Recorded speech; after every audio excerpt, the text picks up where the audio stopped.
What's up, guys? Midwestern RC, and you saw the thumbnail. So truth be told, I'm always honest with my subscribers and everything. About a week ago, I actually tried making this video, and of course, while I'm trying to make the video, I'm having issues with the stock electronics. Now, I've never had issues with the stock electronics until I upgraded to the 39-tooth spur gear. So yes, this started its life as a RTR Kraton, and then I added all the EXB parts, the EXB bumper, the body. I have the green one at home, the EXB tires, which have bigger tread blocks, pretty much everything EXB except for one thing. I have a Just Bash It RC 7075 aluminum chassis on here. So I was actually out here bashing with my RTR, brand new, totally unmodified, besides diff oil and shock oil, and I bent the chassis on the third jump. Kind of like that.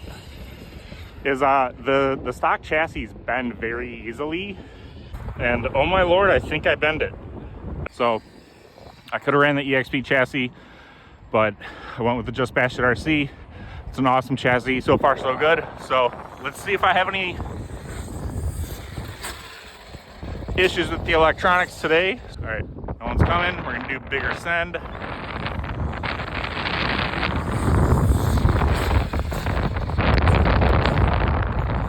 Nice. Also, I did add the EXB sway bars. So one of the things that I wanted with this car was for it to be able to handle really good.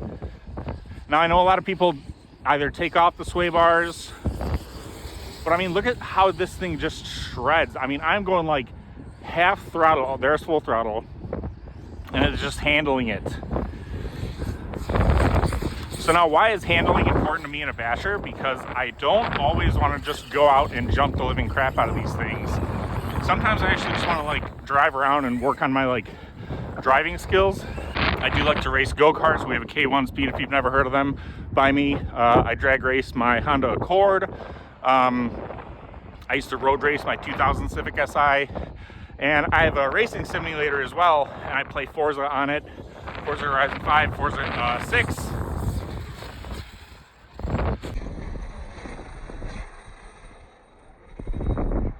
Super plush. So now the catch of this video, and this is what I wanted to bring attention to you guys to, was that I am getting a motor upgrade in this thing soon. We are going to be running the Castle XLX2 with the 800 kV motor, 34 pinion, 39-tooth spur gear. This thing is going to be crazy with that setup. I also have an Outcast 8S. Basically same thing, EXB conversion. I literally just got finished putting in the Hobbywing Max 5 800 kV combo in that same gearing, and I could have obviously went with the same brands in both of these trucks, but I actually wanted to like kind of compare. So stay tuned for that. Like and subscribe. Let me know if you have a preference and you've tried both, because I see a lot of people that are on the internet, they'll be like, oh, the Max 5 is better, and it's like, why? Because that's all you've ever ran, you know?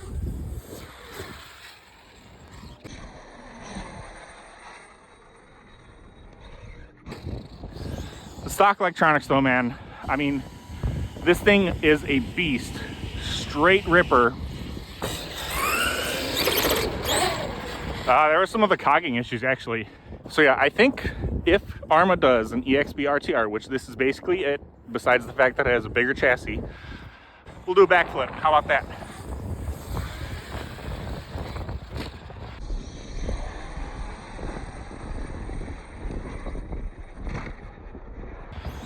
Right on. All right, so I'll zoom in and I'll show you that clip again.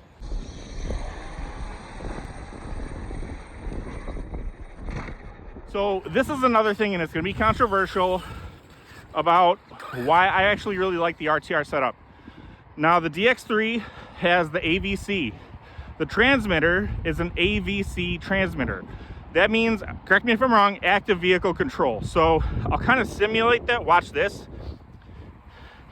It'll try to correct which way the car's going. See how I'm spinning it? So it has a gyro in it, And if you're kind of losing control, it'll kind of keep the car straight and everything. Now, I know a lot of people hate AVC, and I'm gonna call you guys out on it. I think you hate AVC just because it makes you feel like less of a man or something.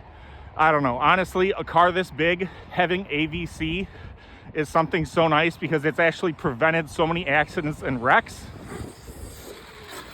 And I know this is RC bashing, blah, blah, blah. You're supposed to break stuff, but hear me out.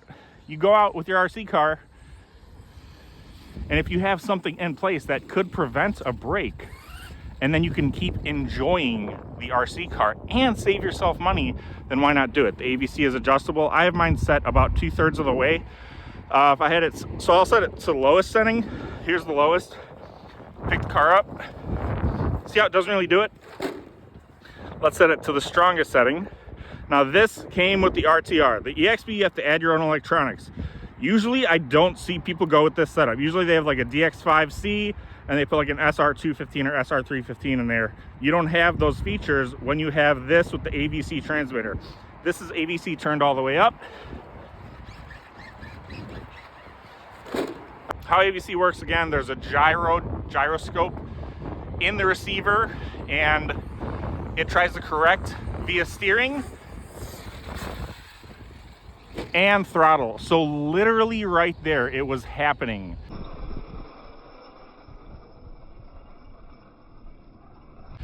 The car was trying to correct itself mid-air, and then it landed pretty good. So like, if you're a beginner, or if you, again, like I've said, don't have a man card like everybody else, and you want to just be able to go out, enjoy a car, have the option to turn it up, turn it down.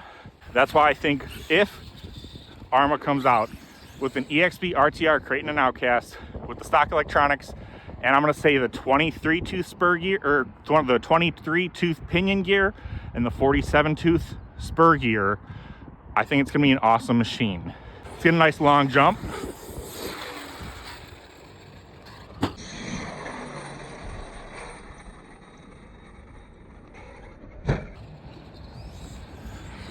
And once you really get to know these things, man, they are so fun. They are so controllable.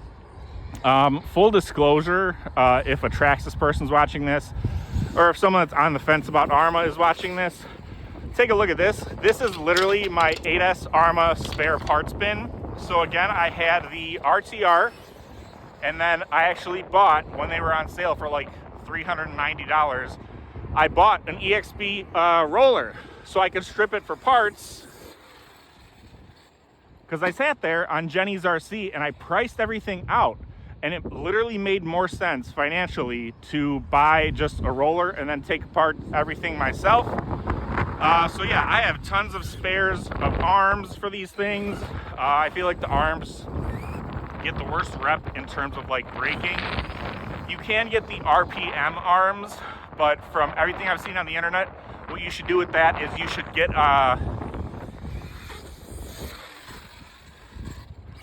limiting straps, or make limiting straps, or make sure that your droop isn't too much. Now also, if you run belted tires like I did on my first Kraton, you're gonna have to keep in mind, the more weight you add to these things, the more stuff is gonna break. So like if you have an RTR, I highly suggest running 30 weight shock oil, front and rear.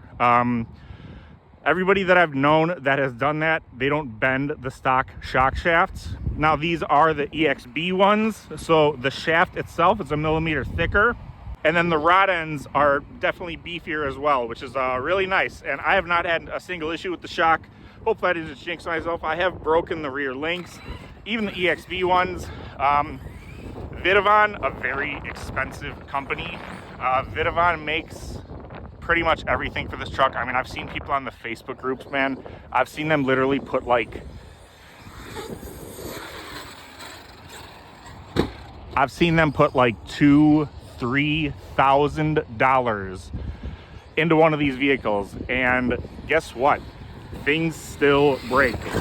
Plus, like $3,000 on an RC car. I mean, now let's talk about diff oils real quick. All right, so if you like turning, if you like just bashing around, kind of just like how I am right now, you're not really super concerned about stunts, or wheelies or something like that, leave the stock 20 million in it. But when you're going through the center diff, every single RC car, I don't care, you need to go through the differentials, especially these. With the center diff, if it seems fine and it seems like it's full of 20 million, then good. But just make sure that you have Loctite in there. The front and the rear, a lot of guys on the forums will say run 1 million in front, run 500,000 in the back. Those are the same guys that often have differential issues. The plastic housings on these differentials, the thicker the fluid you run, the hotter it's going to get because it's more friction, because it's a more viscous fluid. So I personally never run more than 500 in the front and 500 in the rear.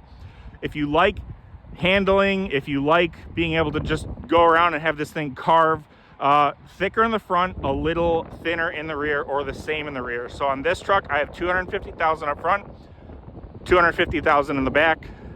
So yeah, here we go with the issues. So, all right, like it was kind of cogging out a little bit. It acted like it was in LVC. I kind of knew it wasn't just from the run that I had a week ago. But again, I never had those issues before I put the 39.2 spur gear on. Now the stock is a 47.2 spur gear. When you go down in spur gear, you are going to get higher speeds out of it.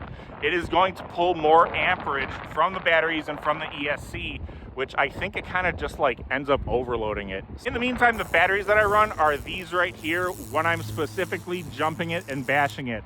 I like these because they are lightweight, you get a decent amount of runtime, and they're 120C and a hard case, so you get a ton of punch, a ton of power. The C rating is essentially how much electricity is let out at once. Let me know in the comments, please, if they come out with an EXB RTR, what do you think the price is gonna be? I'm gonna say like, it's gonna be in the range of like $1,200, $1,300, rightfully so, that it has the electronics and everything.